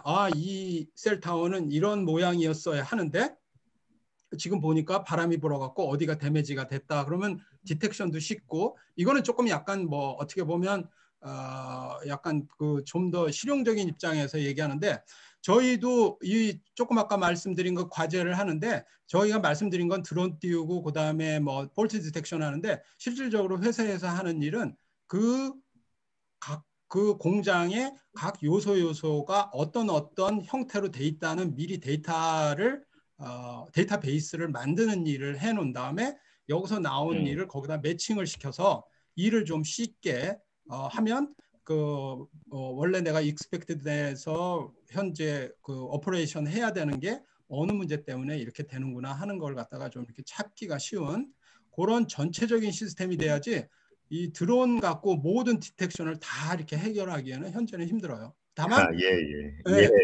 다만 이제 뭐 아까 조금 아까 말씀드린 바람이나 그런 문제는 이제 컴퓨터 사이언스에서 푸는 건 아니고 그 윈드 레지스턴스나 뭐 이런 문제는 드론에서 굉장히 중요한 문제, 뭐 그쪽 사람들은 되게 중요한 문제라 그래서 이제 한국에서도 그 대형 과제로 그런 거를 어떻게 바람에 강하게 로버스트 하냐 하는 문제 있는데, 그건 우리가 푸는 문제는 아니고 약간 이제 드론의 크기나 너무 작으면 또 이제 문제가 되고 너무 크면은 또 접근할 때 문제 되잖아요. 그래서 적당한 사이즈의 드론을 그거를 하는 거니까, 그 문제는 단순하게 이제 컴퓨터 사이언스가 할 일, 데이터베이스가 할 일, 그다음에 시설 관리 쪽에서 해야 될 일, 이런 식으로 약간 계열을 나눠서 그거를 각자를 코디네이션 해갖고 문제를 조금씩 풀어가면서 이제 나중엔 한꺼번에 관리하는 그런 전체적인 그 매니지먼트에 들어가면 문제가 되고, 문제를 해결할 수 있고, 하나로 그냥 드론 하나로 모든 거로 완샷 클리어링은 좀 쉽지는 않다. 저는 뭐 그렇게 말씀드립니다. 예, 감사합니다. 예, 근데 이게 생각보다 참 이게 쉬운 일이 아니더라고요. 그러니까 저희는 그냥 단순히 뭐 오토노머스 드라이빙이나 무슨 드론 가지고 내비게이션 같은 걸 하는 게 아닌데, 그냥 단순히 상하 그리고 그래봤자 뭐 셀타를 해봤자 이렇게 그 둘레를 돌고 이런 거밖에 없는데도 되게 그 트레이닝 시키는 게 참 힘들더라고요. 그래서 참 관심 있게 잘 도는 거 자체 이런 하는 거가 자동화하기가 더 쉽지 않을 것 같아요. 왜냐하면 아니면 그 루틴을 만들어 놓는 것도 좋아요. 그러니까 내가 어떤 셀 타워에 가면 거기를 서클링 어라운드 하면서 전체적인 사이트를 만들고, 그걸 갖다가 왜 포인트 클라우드라고 그래서 요새 이제 그래픽에서 3차원을 이렇게 형성하는 거를 하거든요. 3차원을 모델링을 즉각으로 해요. 해서 원래 내가 익스펙트한 3차원하고 모양 차이가 얼마큼 난다. 이게 아까 말씀드린 그 건설 쪽에서는 그게 이제 제일 많이 사용하는 거거든요.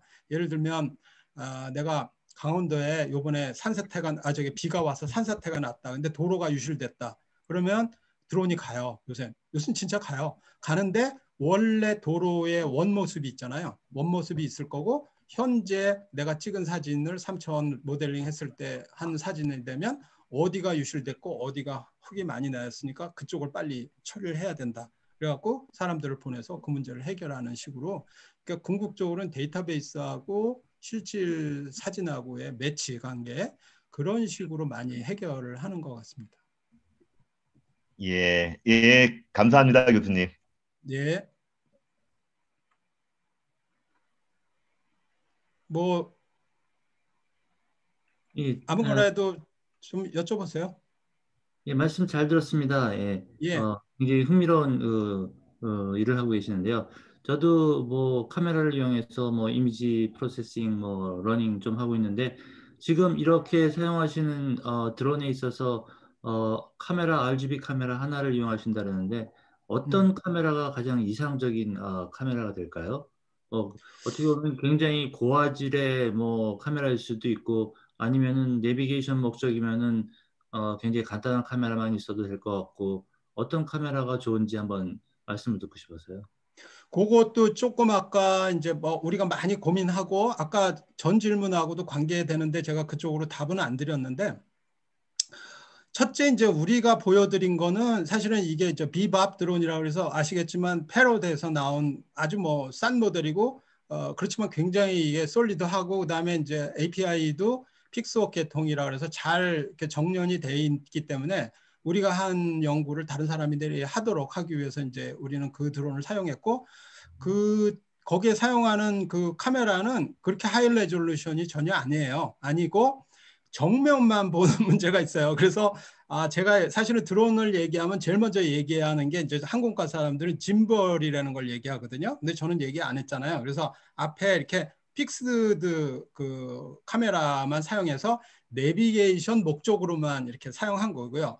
조금 아까 말씀드린 이제 과제, 예를 들어서 아까 그 현대자동차 지붕을 하려고 그러면 앞에 있는 픽스드 그 프론트 카메라 갖고는 안 되죠. 안 되니까 그거는 내비게이션용으로 놔두고 짐벌을 사용해서 이렇게 하향도 되고 정도도 되는, 그래서 저희가 사용하려고 그러는 거는 지금 8K 그면 굉장히 좀 하이 레졸루션인데, 그 회사 사람들은 교수님 이 8K도 저희는 모자라요 막 그래요. 근데 그 사람들이 자꾸만 이걸 높이고 싶어요. 왜냐하면 비전 하시는 분은 알겠지만 일단 해상도가 높아야 좋은 게 나오고 그게 되니까, 그래서 이제 카메라도, 근데 이제 그게 8K인데 8K 보통은 4K를 많이 사용하는데 8K 사용해도 그 수집하고 난 다음에 한 번 찍으면 사용하는 그 저장 용량 메모리가 뭐 어마어마하게 크기 때문에 이제 그거는 그 컴퓨테이션으로 해결해야 되는 문제고, 일단 그 목적이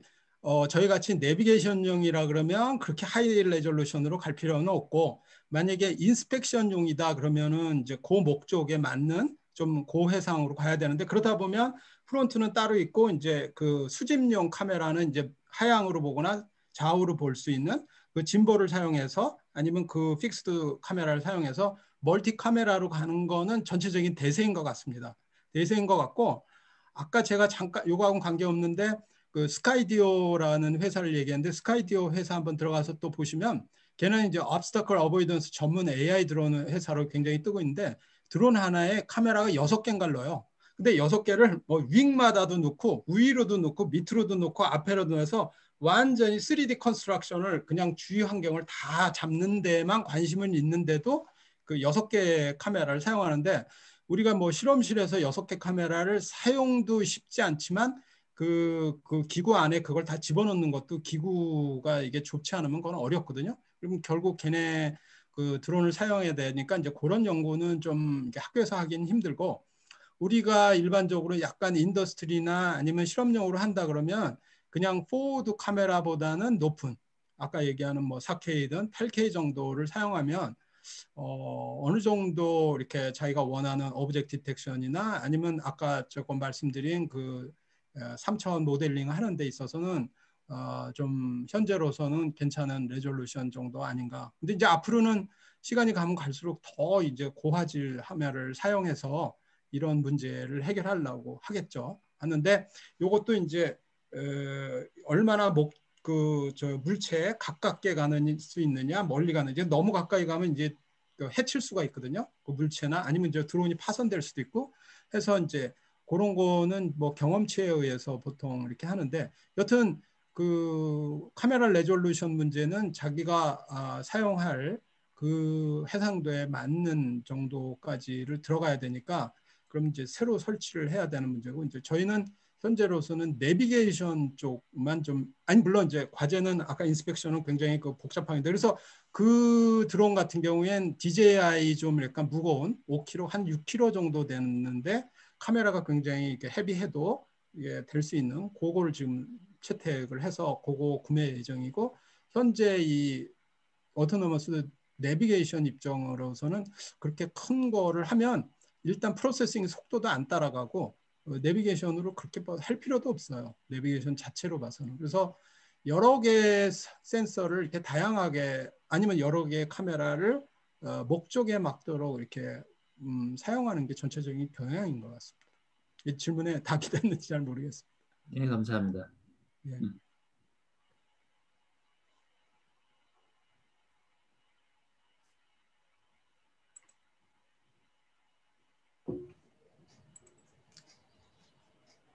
교수님, 저기 이거는 조금 다른 질문인데요. 예, 아까 저기 그 한국의 그 자율주행 자동차 말씀하셔가지고 이건 좀 다른 질문인데. 아니, 상관없어요. 예, 교수님도 알다시피 그 미국의 그 테슬라라는 컴퍼니 같은 경우에는 그 레이더나 라이다를 안 사용하고 그러니까 순전히 그 도로 위에서 그 카메라만 하죠. 예, 유저들이 갖다 준 데이터 가지고 프리트레인 시키고 그리고 계속 리인포스먼트 러닝을 하는 것 같아요. 보면은 이제 그 유저들 그 유튜브 보면은 처음에는 잘 안 되다가 두세 번 여러 번 트라이 하다 보면 이제 그 잘 운행되고 뭐 이런 식으로 하더라고요. 예, 예. 그런 방향이 있고 이제 또 다른 방향에서는 그 주로 라이다 같은 걸 사용해서 하는 이제 방식이 있고 교수님이 이제 이쪽 뭐 좀 조금 다른 연구긴 한데 그 어떤 방향이 좀 더 유용한 방법인 것 같아요? 아니 뭐 유용한 그거는 이제 저희가 뭐 저희 학생이 요거 했던 학생 2명인데 그 이 학생은 요거를 좀 이제 네트워크 쪽을 많이 해서 현재 이제 옥스퍼드 대학에서 이 비주얼 오도메트리라고 이제 아마존 프로젝트, 아마존에서 요새 드론 많이 하지 않습니까? 그래서 이제 거기 프로젝트를 좀 하고 있고 이 학생이 지금 아까 지금 얘기하는 자율주행 자동차 회사에 취직해서 판교에서 일하고 있는데 그런 얘기를 지금 많이 하고 있어요. 근데 얘는 이제 라이다를 사용하고 있어요. 근데 한국은 전통이라 그러면 뭐하고 이제 전통적인 방식이 카메라 플러스 라이다. 그다음에 이제 뭐 벤츠나 이런 거는 아까 말한 레이더는 저 레인지가 좀 길잖아요. 그래서 이제 그것까지 하는데 그거는 그게 크리티컬하지 않고 라이다를 사용하는 게 주류인 것 같아요. 왜냐하면 이제 3차원 모델링 하려면 아무래도 라이다가 사용하는데 그런데 이제 그 테슬라 같은 경우에는 이제 카메라로 고집하고 저희 학교에도 뭐 지금 뭐 이런 얘기는 뭐 그 프라이빗이긴 하지만 하여간 테슬라 계시다가 뭐 우리 학교에 이렇게 접촉해서 뭐 이렇게 얘기하시는 분도 있고 한데 거기는 약간 저 카메라로 가는데요. 저도 약간 그쪽이에요. 그러니까 뭐 라이다로 가면 그게 일이 어떻게 보면 이 컴퓨터 사이언스 일이긴 한데 좀 재미는 없어요. 왜냐하면 3차원 모델링해서 나 사람 피해가고 건물 피해서 가겠다. 그 대신 안전하게 가야 되겠다 하는 것 쪽을 좀 더 이제 정확성을 늘리는 쪽으로 일하시는 것 같고 아까 스카이디오나 뭐 전화 이런 쪽 학교 쪽에 있는 사람들 약간 기존의 카메라 싸고 그 다음에 성능 괜찮은 걸 여러 개를 박아서 그걸 갖다가 조합하거나 이렇게 해서 obstacle avoidance 같은 경우에는 사실은 사람을 지나가는 이런 거는 아니잖아요. 그런 거는 아니고 이제 자동차긴 한데 그래도 데이터가 축적이 되면 사실 굉장히 잘 돼요. 그래서 아까 얘기한 이런 우리도 이게 뭐 굉장히 잘 된다고 해서 이제 실질적으로 어떤지는 모르겠지만 이거 같은 경우에도 이 후프 통과하는 거나 뭐 물론 100번 다 되는 건 아니지만 이것만 갖고도 트레이닝만 잘하면 이 환경이 어느 정도 필요해도 잘 되는 거니까 그 라이다 하는 거는 제가 얘기하는 거는 약간 클래시컬 그다음에 좀 오도독스 방법으로 이렇게 가는 분들은 계속 있고요. 그다음에 이제 단일 카메라를 사용하면 최근에 아까 잠깐 말씀드린 이게 뉴럴넷 하시는 분들 많이 계시니까 그 단일 카메라에서 뎁스 또는 이게 핸드포즈도 뎁스, 그러니까 거의 요새 RGB로 키넥트 이상의 그 성능을 낼 수가 있어요. 저희도 이제 그런 연구를 또 다른 뭐 퍼블리시하고 있는 게 있는데, 그래서 뭐 앞으로는 뭐 키넥트나 이런 뎁스 레벨 정도는 RGB가 거의 다 저는 커버가 되는 좀 많이 나오고 그쪽 연구를 학교 쪽에서는 좀 많이 추구하는 것 같습니다. 제가 느끼는 감이고, 그러나 뭐 라이더 하는 사람들은 이제 돈 빨리 벌어야 되고 있는 방법을 가지고 그 특허 같은 거 많이 살려야 되니까 그쪽을 하는데, 저는 그래서 라이더는 끊었어요. 예전에 처음에는 그게 잘 이게 막 구분이 안 가고 그랬는데 자율자동차로 안 간 이유 중에 하나는 이게 학교에서 할 일이 있고 약간 회사에서 할 일이 좀 있더라고요. 그래서 그다음에 제가 현대자동차하고도 과제를 했는데 거기는 너무 그 데이터가 오픈이 안 돼요. 하나도 안 돼. 그래서 퍼블리시도 안 되고 그런 문제가 있어서, 아니 물론 뭐 그냥 돈 주고 하는 거는 좋은데 조금 너무 그 오픈이 안 되니까 그런 문제가 좀, 제가 졸음운전 같은 경우도 현대자동차하고 꽤 일을 했거든요. 근데 뭐 전혀 그 데이터를 쓸 수가 없으니까 이제 회사에서는 그렇게 하셔야죠. 하셔야 되는데 학교 쪽에서 생각하는 거는 좀 값싸면서도 좋은 알고리즘을 사용해서 자기 한 목적에 맞는 거를 쓰는 가는 게 좀 좋지 않냐. 다만 RGB 카메라도 굉장히 강력하다. 뭐 그 정도 제가 주장하는 바입니다. 그 이상은 뭐 제가 안 해봤으니까 잘 모르고요. 예, 뭐 저 드론이니까 아까 말씀하신 것처럼 뭐 라이다나 레이더를 그 프랙티컬하게 좀 달기도 좀 뭐하고 또 그렇죠. 저기 고가이기도 하고 뭐 그러니까 근데 그러니까 지금 사실은 처음에 얘기했지만 UAM, 어반 에어, 뭐 모빌리티라 그래갖고 지금 현대자동차하고 이러는 데가 왜 잠실인가 거기에 띄워서 5년 내에 그 통근 버스로 사용하겠다, 그런 그 프로젝트가 지금 진행 중이거든요. 한국에서. 미국에서도 아마 할 거예요. 그런 거 하겠죠. 그럴 경우에 중국에서 하고 있어요. 이항에서 하는 거예요.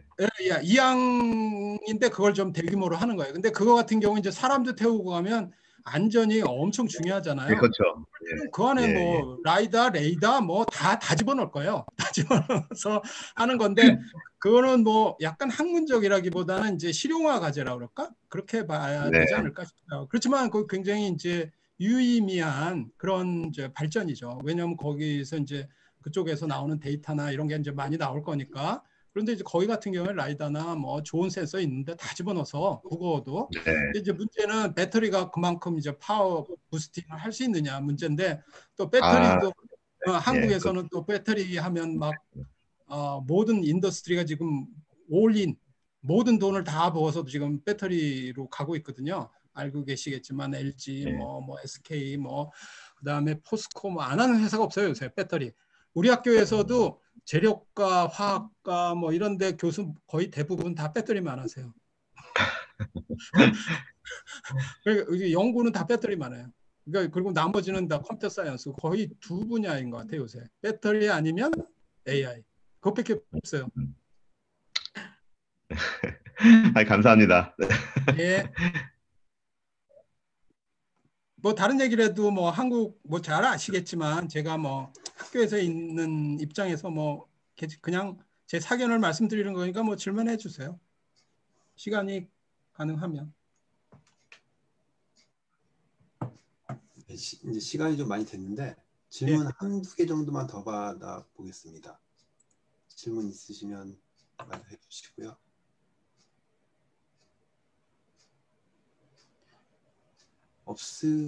없으신가요? 없으신? 제가 잠깐 하나 질문 드리고 싶은데요. 네. 그 드론 하실 때 그럼 그 드론 하드웨어 자체도 만드시나요? 아니면 그거는 그 드론 하드웨어 자체는 그냥 이미 만들어져 있는 걸 쓰시는 건가요? 그것 때문에 시간을 많이 소비했어요. 제가 7년 전에 했는데, 처음에는 그 AR 드론이라고 이렇게 번거지처럼 생긴 드론 하나 있거든요. 그게 제일 많이 그 퍼블리시도 많이 되고 오래됐지만 패러디에서 나온 거, 그거를 사용해서 했고, 그 이후에 이제 픽스워크라는 그 어떻게 보면 오픈 그죠 드론계에도 오픈 API를 사용하는 그 계열이 있어요. 그게 픽스워크거든요. 픽스워크가 그 현재는 좋은 게 좀 나오는데 그때만 해도 한국에서 그냥 막 조립 외국에서 수입해다가 이렇게 해갖고 저희가 그 드론을 만들어서 제작해서 해보려고 그랬더니 뭐 저희는 이제 컴퓨터 하는 분이니까 저야 뭐 석사는 사실은 제어공학을 해서 나름대로 좀 자신이 있어서 해봤는데 잘 안 돼요. 안 되고 요거는 항공과 사람들이 해야 돼요. 그래서 저희가 항공과 교수님하고 같이 이제 일을 했고 근데 그쪽하고 이제 일을 했는데 이게 자꾸만 하다 보니까 그쪽은 관심이 자꾸만 제어예요. 제어.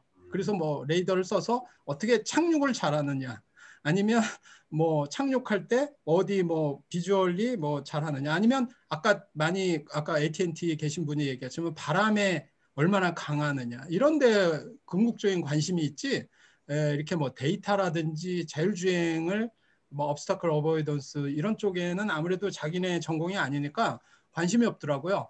그래서 여튼 그러는데 그래도 이제 그래서 이제 수렴을 하다가 맨 처음에 드론도 만들어 보고 그걸 좀 잘 만들면 좋지 않을까 이렇게 생각했는데 제가 그걸 접은 게 드론도 점점 좋아지고 그다음에 API를 사용해서 그 RGB만 사용하면 내비게이션은 좀 별로 문제 없는 것 같다 이런 식의 결론이 나와서 됐고 그 이후에 지금 현재 약간 그 드론계에서도 얘기하는 게 DJI가 워낙 싸고 좋은 게 나와서 한국에서 이 드론 제작으로 과연 삼성이나 LG가 나갈 거냐 그래서 저는 회의예요. 안 할 거야 아마. 왜냐하면 첫째 그런 대량 생산 뭐 이렇게 가면 DJI가 아직까지 뭐 비즈니스가 굉장히 좋고 그러긴 하는데 그렇게 전망은 없어요. 제가 보기에 자기 마켓만 유지하는 정도 이렇게 되고 결국은 내가 보기엔 미국 아까 말씀드린 그 스카이디오나 이런 거 특수 목적 드론이 고부가 가치거든요. 어떤 특별 목적이나 아니면 군사용 결국은 군사용이에요. 이게 군사용 고구 하나 만들면 뭐 수십억 달러는 아닌데 뭐 수백억까지 이렇게 되는 그런 걸로 가니까 그런 거는 이제 만들어서 하는 그런 고급 기술이 되는 건데 드론을 나는 컴퓨터 사이언스 입장에서는 좀 만드는 거 자체는 좀 아니라고 보고 다만 업체에서 아까 얘기한 것처럼 내가 만약에 뭐 인스펙션으로 가야 된다 그러면은 이 시중에 커머셜리 어베일러블한 드론을 쓸 수도 있고 거기에다가 뭐 카메라만 더 장착을 해서 하면 그렇게 어려운 일은 아니에요. 요새는 한 몇 년 전에는 그거 하기 굉장히 어려웠어요. 스펙 같은 거 맞추기도 어렵고 막 그런데 요새는 이게 돈만 딱 정해주면 나 이거 1,000만 원 쓸 건데 여기에 카메라 좌우 방향 얼마 그다음에 8K 이렇게 하는데 요거 만들어 주세요. 그러면 만들어 주는 데도 많아요. 그런 걸 그러니까 그게 커머셜 가느냐 그러니까 DJI류로 가느냐 아니면 픽스워크로 가느냐의 두 가지고 픽스워크로 가면 약간 퀄리티가 떨어져요. 이게 주행은 근데 DJI는 비행 주행은 좋죠. 그렇지만 이제 문제는 DJI는 API 공개가 안 됩니다. 그러니까 API를 쓸 수는 있어요. 근데 그걸 이용해서 이제 자기네 소프트웨어를 해서 그걸 만들어야 거기서 부가가치가 나오잖아요. 근데 그거는 좀 문제가 있는 거죠. 걔네 말로는 그걸 오픈이라고 그러는데 실질적으로 그거 사용하면 나중에 괜히 걔네한테 주는 것밖에 안 되거든요. 결국은 학교에서 갈 수 있는 건 픽스워크 계열이에요. 근데 픽스워크도 어느 정도 스펙만 주면 만들어줘요. 그러면 이제 그걸 가지고 데이터 컬렉션하고 그다음에 이제 트레이닝은 컴퓨터 사이언스에서 하는 그런 정도가 현재 한국 물론 미국은 좀 다르겠지만 그런 정도.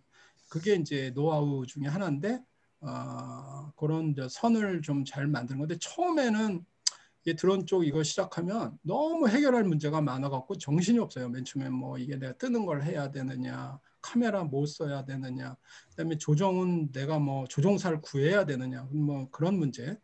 최근에 또 한국은 법이 개정돼서 드론 사는데도 드론 자격증이 있어야 돼요. 또 그것도 정식 학원에 가서 해요. 그래서 우리 학생 하나가 지금 학원 다니고 있어요.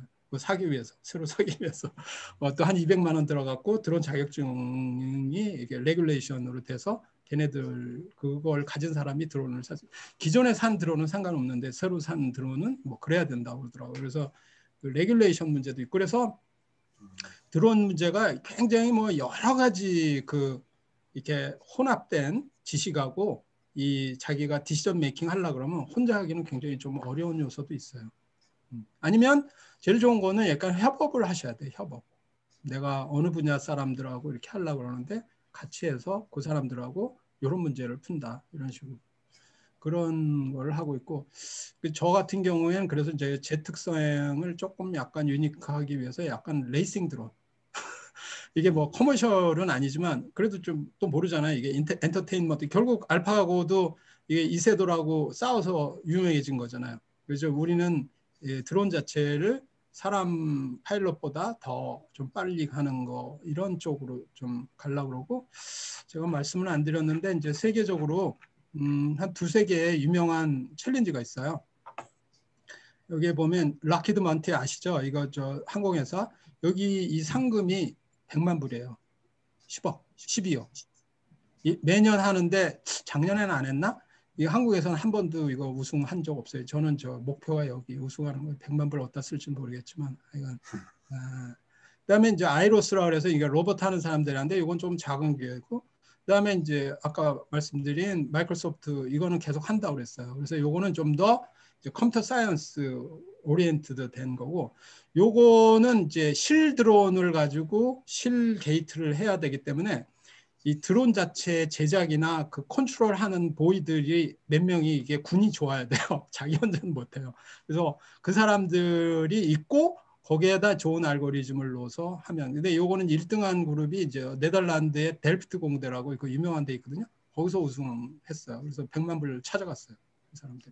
근데 이 사람들이 재밌는 게 만약에 요 드론이 그 엑스퍼트 그 드론 레이서보다 더 빨리 가면 더블로 줘요. 200만 불. 그러니까 현재는 사람 조종자보다 늦죠. 근데 이제 그거보다 더 빨리 가면 이게 또 굉장히, 그래서 록히드 마틴이 굉장히 전통적인 회사잖아요. 근데 이제 자기네 회사 마케팅도 있고 뭔가 이제 새로운 뭐 이런 걸 마련하기 위해서 이런 대회를, 제가 보기에는 좋은 아이디어를 이렇게 한 것 같습니다. 그래서 알파 파일럿. 그다 알파도 이거 이름도, 알파는 원래 이거 구글 이름인데 자기네가 그냥 갖다 써갖고 알파 파일럿 이런 식으로 하고 있어요. 모르겠습니다. 이것까지 하려고 그러면 우리는 하드웨어 엔지니어가 좋은 애들이 있어야 되는데 지금 이게 좀 저희가 좀 모자라고 있는 상태입니다. 이게 솔직한 말씀입니다. 또 간단한 질문 하나만 하고 싶은데요. 예. 뭐 강화학습 이거 질문 아니고 드론을 얘기를 좀 많이 했는데, 사실 드론이 저는 많이 유용하게 쓰일 것 중에 하나가 약간 agriculture 이쪽이 많이 있을 것 같아요. 많죠. 미국 같은 경우 땅덩이가 워낙에 크고 할 수 있는 게 많아요. 맞아. 현재 한국에서도 드론을 가지고 농종 분야 이쪽에서 뭘 하는 것들이 좀 있는지 혹시 아시면 그거는 제가 1년 반 전에 이제 과제를 했는데 중소기업청 과제를 했는데 어떤 회사하고, 자, 미국은 그 팜이 굉장히 이렇게 넓고 그러니까 드론을 사용하기 좋잖아요. 그냥 쫙 가면 되잖아. 씨 뿌려도 되고. 근데 이제 한국은 땅덩어리가 접어서 이렇게 논이 아니라 그 밭이 많아요. 밭이. 근데 거기도 물론 이제 넓은 데는 드론으로 하면 쉽지만 이렇게 올라가는 데 하면 드론이 이렇게 가다 보면 약간 부딪힐 수도 있고 그러잖아요. 그래서 저희가 개발한 거는, 그때 같이 한 건 뭐냐면 이 지면하고 이 드론 떠 있는 간격을 일정하게 유지하면서 고도를 이렇게 따라갈 수 있는 거, 이렇게 그거를 사용했는데, 그러려고 그러면 아까 이제 말씀한 것처럼 이 지상에다가 레이저나 아니면 LED를 쏴서 그 고도를 가지고 있는 정확한 센서를 사용해야 되는데, 그때만 해도 그거 뭐더라? 그 캐나다의 라던가 하는 회사가 있어요. 찾아보면 걔네가 이제 LED로 하는 건데 이 갔다 오는 게 좀 부정확해서 자기네 말로는 뭐 몇십 메타 간다고 막 그러는데 실험해 보면 그게 좀 잘 안 된다. 근데 거기에다가 만약에 라이더를 쓰면 또 너무 헤비하고, 그래서 뭐 그거 개발했던 건데, 여튼 우리 그 권 박사님이 질문한 거에 의하면 에그리컬처에 엄청 관심이 많고, 최근에 그 농촌에 가면 씨 뿌리거나 뭐 이러는 거 다 드론이에요. 씨 뿌리는 게 아니라 이 농약은 거의 다 드론으로 대체해서 그 드론 자격증 가진 사람들이 요새 완전히 농번기에는 최고의 인기예요, 인기. 왜냐하면 걔들이 뭐 아직 심는 거는 그 기계로 하지만 뭐 농약 살포라든지 뭐 여러 가지 하는 게 많아요. 그래서 그 젊은이가 없잖아요, 또. 그래서 농사 쪽은 드론이 굉장히 많이 해요. 근데 이제 이것도 뭐 불행한 일이지만 그 약간 크거든요, 이 드론은. 왜냐하면 농약도 하고 다 중국산이에요. 그래서 사실은 돈은 다 중국 애들이 벌고 한국에서는 그냥 갖다가 쓰는 건데, 이게 우스운 게 한국은 삼성전자나 LG처럼 그냥 대량 생산이 되는 것만 들어가고 대량 생산이 안 들어가는 거는 인더스트리에서 안 들어가요. 죽었다 깨나도. 이 드론이 그런 거예요.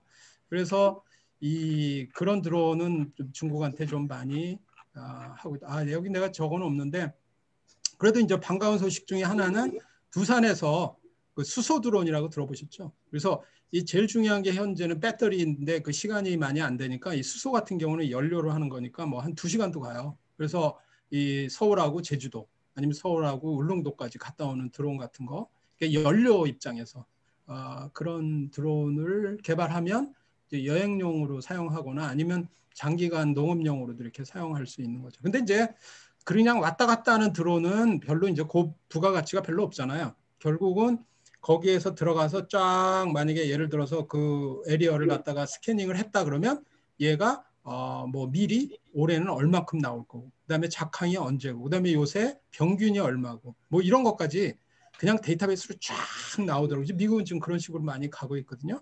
뭐 할 일이 너무 많죠. 그 같은 경우에 드론 하나가 뭐 거의 뭐 수십 명이 할 일을 다 이런 식으로 작황 내지는 그런 문제는 이제 뭐 리모트 센싱 내지는 위에서 이렇게 어떻게 그 작황 같은 거나 아니면은 뭐 전염병 같은 거를 이렇게 예측하는 그런 알고리즘 같은 것도 저도 좀 했었어요. 그 농대 교수들하고 우리 학교. 그런데 뭐 그거가 좀 메이저는 되기가 좀 제가 보기엔 좀 그런 것 같아서 그 다음에는 안 하고 이제 다른 교수들만 하고 저는 이쪽 내비게이션 쪽만 하는데, 에그리컬처는 굉장히 뭐 약간 컴퓨터 사이언스보다는 인더스트리로 굉장히 뭐 제일 많이 하는 거고, 근데 최근에는 그 에그리컬처보다는 약간 인스펙션이 뜨고 있어요. 그러니까 아까 AT&T 그분들처럼 뭐 자기네 관리라든지 공장 관리 이런 거가 이제 사람이 없으니까 드론으로 하려고 하는 그런 에리어가 굉장히 많죠. 감사합니다. 제가 거꾸로 여쭤보고 싶은데, 미국에서는 드론 과제가 뭐가 있습니까? 아니면 뭐 별로 그래도 많이 하나요? 아니면 특수한 사람들만 하나요? 드론 과제는 별로 안 하시나?